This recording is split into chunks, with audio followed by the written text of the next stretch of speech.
Muy buenas, yo soy Manuel y el confinamiento por el estado de alarma lo estoy pasando en una casa encantada.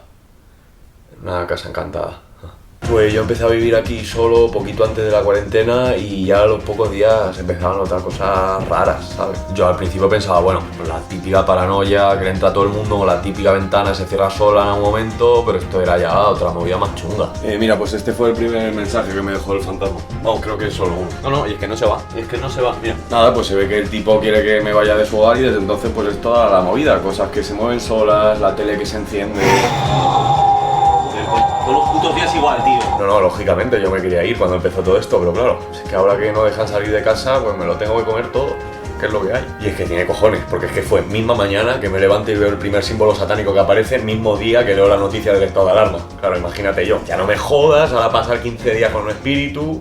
Cojones, 15 días. Y es que es muy jodido, pues que tienes por un lado al Estado que sí quédate en casa y por el otro a un ente del más allá que sí fuera de casa. Claro, te entran unos conflictos políticos cívicos que te cagas. ¿Pues qué vas a ir? ¿Contagiando a todo el mundo? ¿Porque estás tú acojonado? Pues lo piensas y acojonado está todo el mundo, por la que cae. Pero coño, que el virus no lo ves, pero este te da unos sustos. No, y el casero ya me ha dicho que no me va a rebajar el alquiler, que si tanto me preocupa ahora que hubiera preguntado más por qué asesinatos había habido en el piso y menos por cuántos enchufes había cuando me lo enseñó. Así que nada, pues sin curro, debiendo el mes y con un fantasma tocando los huevos. Y yo le dije al espíritu cuando dejan salir a pasear, digo, mira, yo de 8 a 11 me voy, la casa para ti, tú te quedas con tu sabanita flotando, buen rollo. Pero el primer día va y me dejan cerrado fuera, el hijo puta. Los vecinos quejándose de que si estoy ahí fuera, la policía que viene, yo diciendo, mire, gente, que es que tengo un espectro dentro, ellos diciendo que mire, es la cuarta vez que lo escuchamos hoy, pues 600 pavos de multa al final.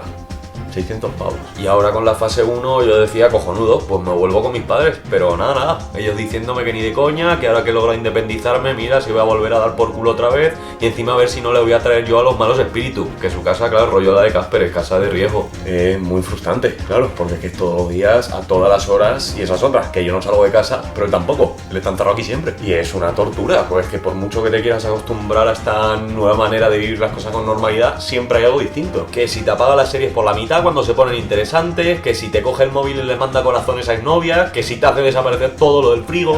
Tío, está muy caro el pollo, joder. Y la última fue mi gato, tío, que lo ha embalsamado o algo, no sé, está ahí que ni parpadea ni nada, se quedó paralizado, de repente no se ha movido desde entonces. Y así estoy, pues casi 3 meses ya. Y yo nada, pues desde aquí pues le querría pedir también al gobierno que en algún momento se nos tenga en cuenta los afectados por casas encantadas, porque somos muchos los que estamos en esta situación y todas las ayudas que prometieron, los espiritistas públicos, los atrapasueños y demás no están llegando, es que no están llegando. Vale, y lo último, ¿con qué frecuencia se suele manifestar? Porque por lo que llevamos aquí grabando parece que está tranquilo. Ya, es que no lo sé, es que cuando le apetece, ¿sabes? Como si te estás echando una siesta y de repente empieza...